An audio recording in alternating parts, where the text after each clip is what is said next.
Right, I'm going to overrule the operation systems today because I think you've all been very polite in sitting and waiting.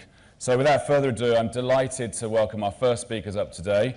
It's Mark Beckwith, who's Head of Database Marketing for Financial Times, and Jade Tanner, who's the Customer Success Director for Pure 360. Brilliant title. I wish you all of the greatest success. Please welcome Mark and Jade.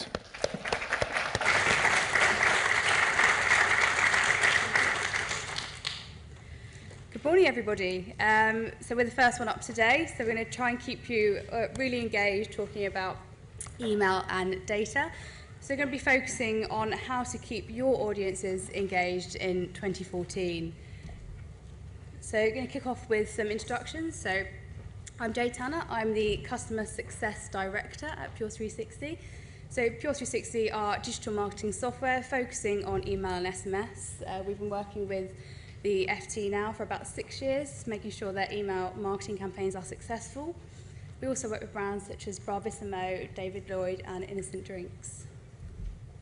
So I'm Mark Beckwith, I head up the campaign management team at the Financial Times. I've been there about 2.5 years. My team's remit is to build, deploy and evaluate all of our engagement and marketing outbound communications. Okay, so what we're going to be focusing on today, we're going to be looking at acquisition and warm welcomes, seeing what we can learn during that period. We're going to take a closer look at loyal customers. We're going to look at making sure that you're restating your value throughout the customer journey, and we're going to reconsider re-engagement. So kicking off with acquisition and warm welcome. So Mark, what can we learn? So I'm just going to cover how we at the FT engage our users before they actually become paying subscribers. So I think it's useful just to kind of give you a bit of an overview of our subscription model at the FT. So you can register for free access, gain a limited amount of content each month. After that, you'll hit a paywall where you're invited to subscribe. So we have roughly 4 million of those registered users. And how we engage those users, I'm going to use two kind of quite interesting concepts to describe that. First of those is a blender. So the blender is there to represent our propensity model. So lots of ingredients go into a blender and a single output comes out of it.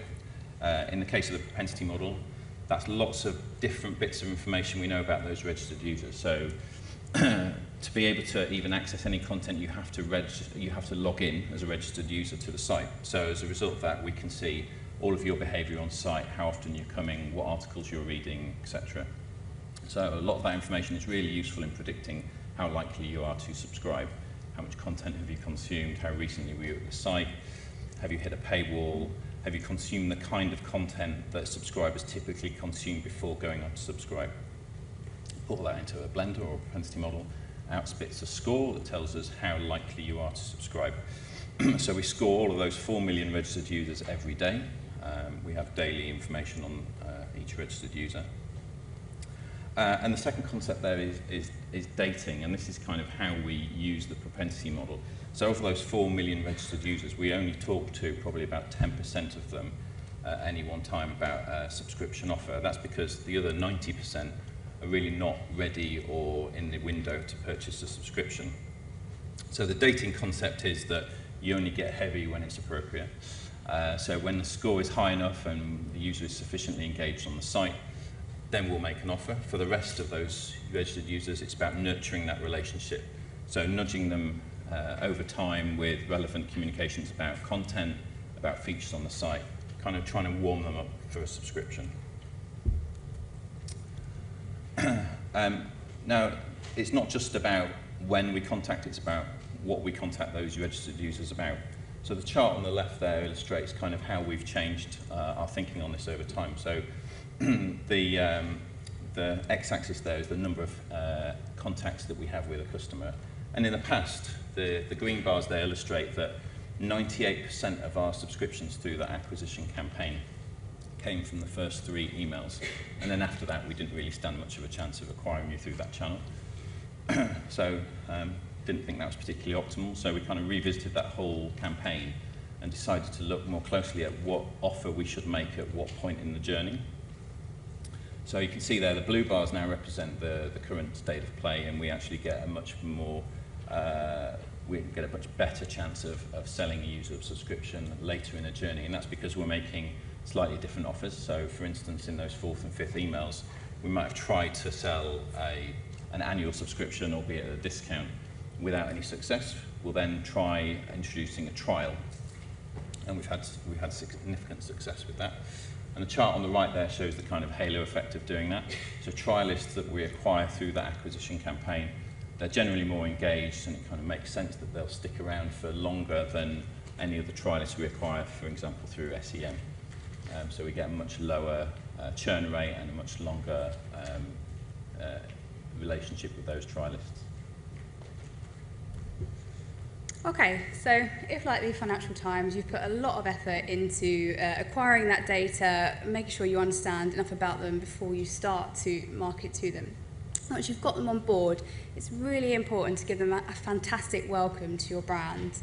You know, implement a great welcome stream, because we know that, going back to the dating theory, that very early on in a relationship, you've got to make a little bit more effort. You've got to stop them from getting bored, and you've got to make them love you. So, you know, email marketers that play on this emotional driver will, you know, can create some fantastic welcome emails to capitalise on that driver.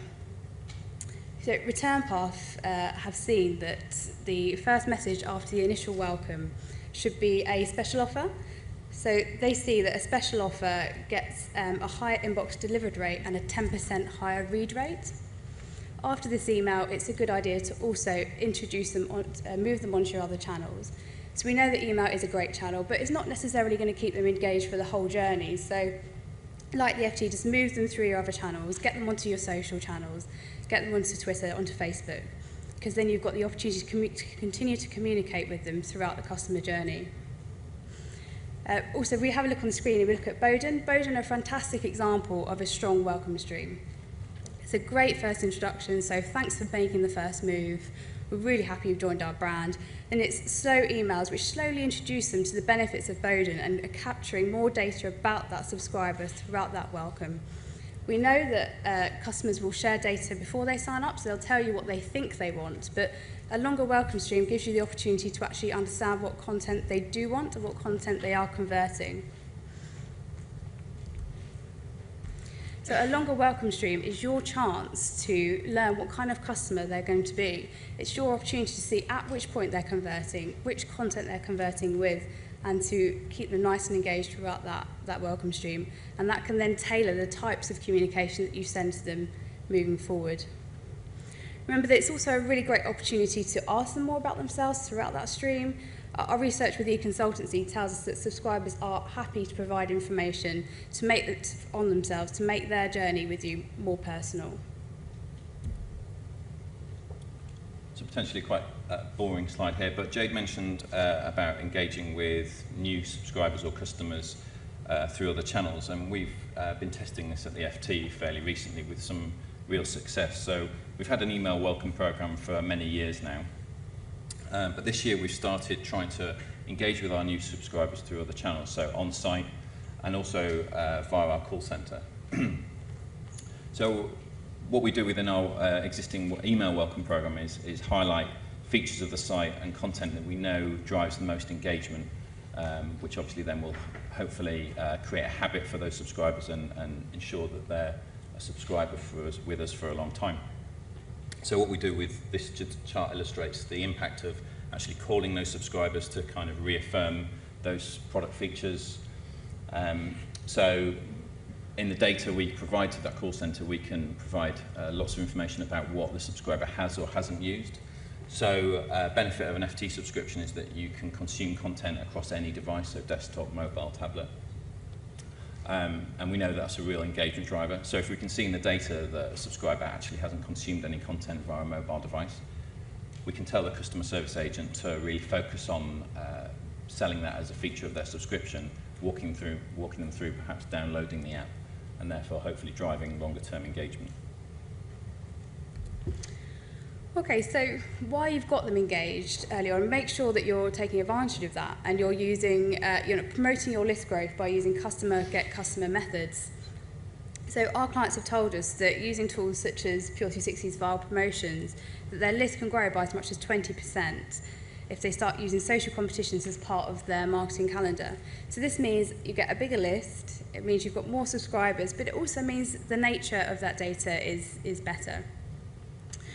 Also, Viral Promotions can make sharing data fun because you can employ gamification techniques that provide customers points for sharing your promotions on their social channels. So it's a really great opportunity to get creative in order to gain more data. So one of my customers is an equestrian brand, so they sell equestrian goods. So we had a bit of a brainstorm into what kind of campaign they could do. They were really keen on video content, so they came up with a concept called You've Been Hoofed, which is obviously a play on You've Been Framed. So it's encouraging their customers to upload funny horse videos and then sharing them on their social channels, plus engaging more like-minded people to sign up to their brand. So we're going to move on now and we're going to take a closer look at loyal customers. So at the FT we've developed a segmentation of our subscribers based on their behaviour. After a subscriber's been with us for 3 months, we feel we've got a really good view of kind of what their likely long-term engagement looks like. And the discriminating values that we use to split users out into segments are how often they come to the site, how much content they consume within a given time period, and whether the amount of that content is increasing or decreasing. This allows us to put our subscribers into various buckets based on their engagement. And the key thing for us here is trying to spot movement across segments. So one of our segments is heading for inactive. So these are people who typically come to the site fairly regularly, consume a fair amount of content, but for whatever reason they've stopped doing that or it's decreased. So by being able to spot that behaviour, we can use that trigger and contact them to reaffirm the benefits of their subscription, push out regular content, highlight any new features on the site, etc., etc. So we can also use this for not only reporting but evaluating campaign activity. So this is courtesy of our data science team. So we can kind of use the segmentation to provide a kind of a health check of our base, so we can see how many of our subscribers are engaged. Engagement is a real buzzword for us at the FT at the moment. So which of our subscribers are fans, are coming to us very, very regularly, and likewise who are not engaged that we want to try and reel back in. As I said, we can also use this for campaign evaluation. So for any of our campaigns that try and promote content, we can see which of those buckets of subscribers has it had most of an impact on, and then try and tweak our targeting going forward using that insight.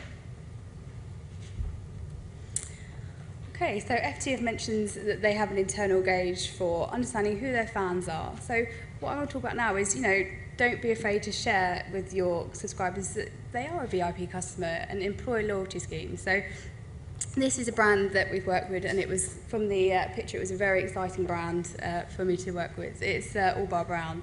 So these guys are behind the iconic tight blue trunks that Daniel Craig wore in the James Bond film Skyfall. So what they do is they know they've got an engaged group of customers, and they know that they've got quite high-end products, and they profile their customers dependent on their propensity to spend. And they have a loyalty program. So it's 3 key groups. It's bronze, silver, and gold. And dependent on what products you're buying and how often you're buying, you'll move into those groups. So when you move into those groups, the language and the product offering and the services that you receive changes. But their customers also know what group they belong to, and they know by spending a little bit more and buying more frequently that they could easily move into the next category up, and they can gain more benefits. So that's a higher discount on their products, and also more personal shopping benefits. So we know that it's a difficult market out there. Your competitors are always snapping at your heels. So by creating that sense of loyalty, it's going to make that customer spend more money with you in the long term, and always turn to you as their go-to brand to buy their clothing from. And it also, loyalty programs allow you to focus on your best customers and improve customer satisfaction levels. Okay, so another example is ASOS. So again, a very simple project here. So they have Premier customers. I love ASOS. I spend a lot of money with ASOS, and upgrading to be a Premier customer for £9 a year to get benefits such as free next day delivery and early access to their sales was a bit of a no-brainer. So, you know, throughout that, since I have upgraded to Premier, the customer journey changes. So at every stage, they're referencing your Premier status, they're acknowledging you as one of their best customers, and they're giving you that a little bit more love. You also, coupled with the benefits of getting early access to their sales, it's easy stuff, but it makes a big difference to your customers. So we're going to move on now to looking at restating your value. You know, we spoke about putting a lot of effort in early on in the journey, so making sure that you're, you know, keeping your customers engaged early on, really selling the benefits of your brand and your USPs. But a lot of brands then forget to do that throughout the rest of the journey. You know, customers can stay with you for a long period of time, and they may forget what your benefits are. So take Boohoo, for example. They know that I've been engaged with them for 6 months plus. They know that I maybe haven't been engaging as frequently recently, so they're going to sell in a benefit of free next day delivery, because I know that's going to get me engaged again. But continue to do this throughout your journey. A really easy way to create loyalty and to create them, to restate your value once more, is to celebrate anniversaries with them. You know, they've been spending with you for a while, they've been engaged with you. To break up the marketing mix and send out an anniversary email which thanks them for being a customer. The Modcloth example on the screen is great. It's 6 months together and we love you more than ever. And it's just, again, just selling in a couple more benefits and giving them an incentive to keep them engaged with their product. So then when it comes to renewal, for the FT, it's not necessarily about trying to encourage the subscribers to take out a subsequent term with us, but it's also about trying to leverage more value from them. So many of our subscribers, particularly annual subscribers, we acquire at a discount. So in the past, many moons ago, you maybe came in on a 50% offer, you'd stay on that for life. Now, kind of the brains and the powers that be decided that probably wasn't a very clever thing to do, and we could extract more value from our customers by pushing them closer to RRP. So we have an internal program where, when it comes to renewal, we look at trying to evaluate whether that subscriber could pay more with us. So we do this in a fairly intelligent way using all the data that we've got.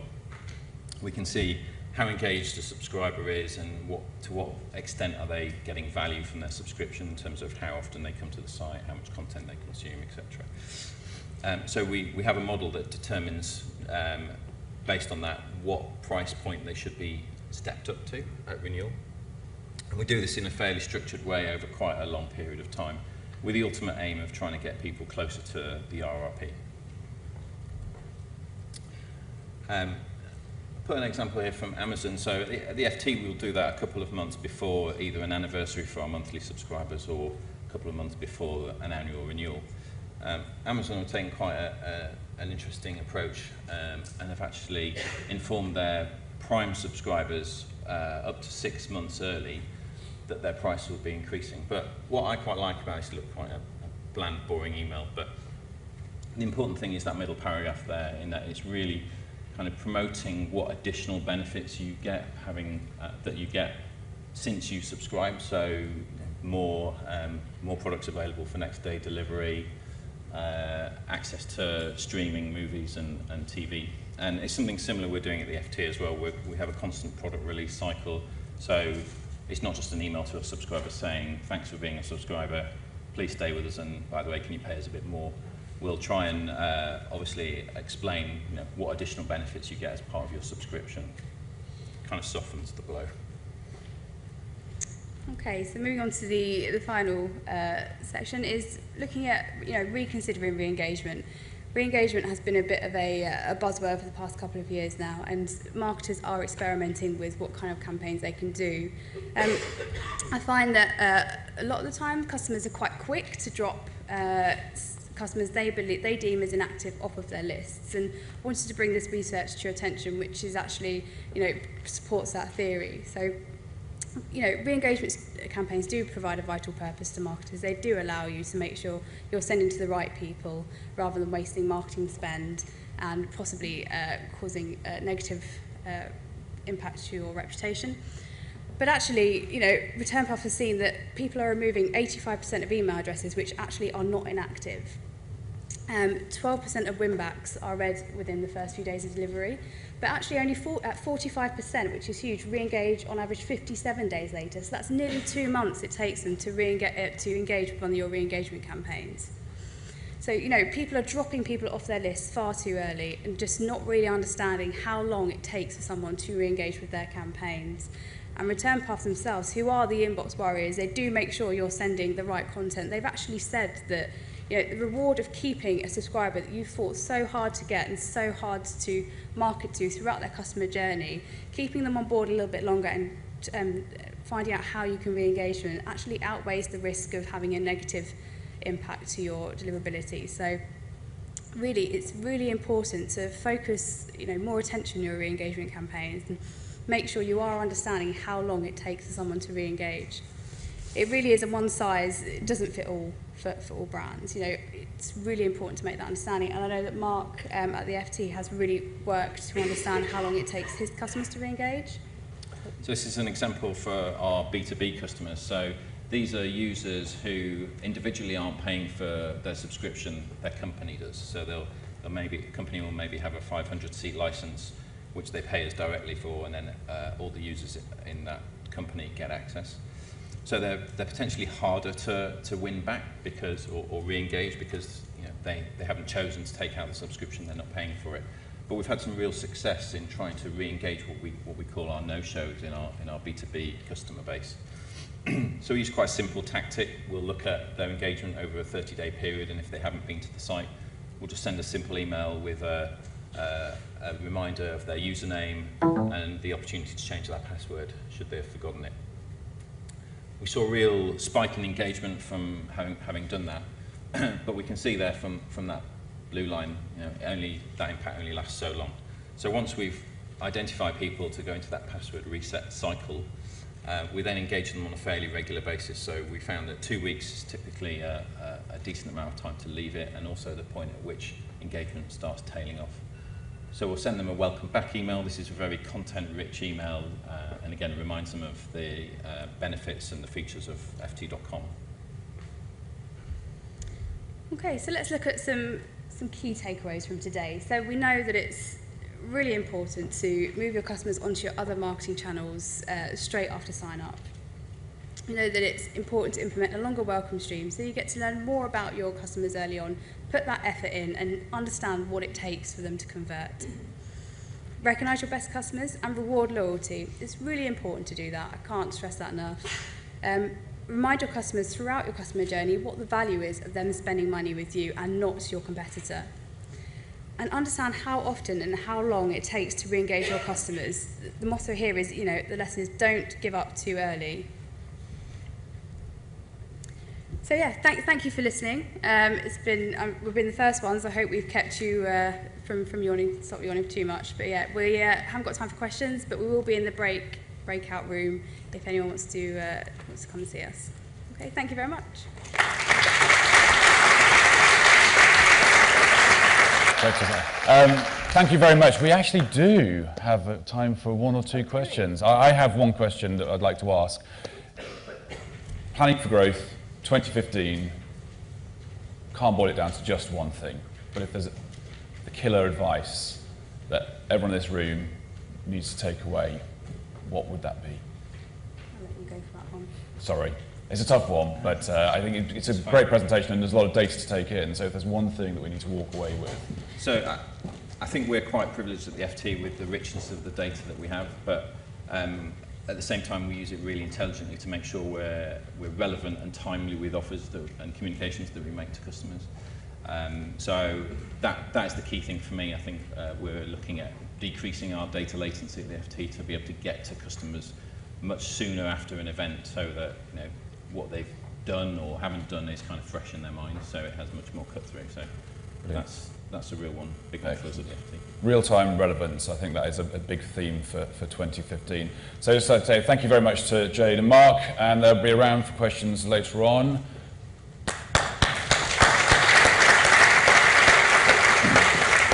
Okay, so 5 minutes to just change around between the theatres, so if you'd like to select where you want to go next or stay here, and we'll kick off in 5 minutes for the next session. Thank you.